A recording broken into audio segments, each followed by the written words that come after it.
Она што вчера во интервјуто го кажав на телевизија Свет е денеска од зборови се потврдена дела. Реков дека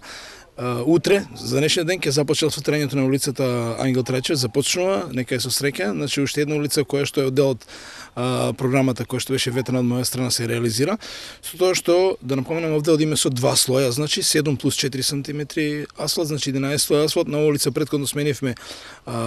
водоводната мрежа, ставивме нови ивичњаци, значи ќе ги во следна фаза ние преку комуналецки си ги оплемениме тротоарите, значи сето тоа и да биде на улица како што доликува, значи во центарот на градот, и се надевам дека динамиката која што ја поставивме во другите улици исто така ќе биде спазена за добробит на граѓаните. 8,3 милиони денари се сопствени средства на општина Свети Николе. Должината, прво да кажам дека сумата падна на тендер, значи од 8,3 проектираната сума падна на 6 милиони 6 и нешто, а должината е негде околу 400 метри.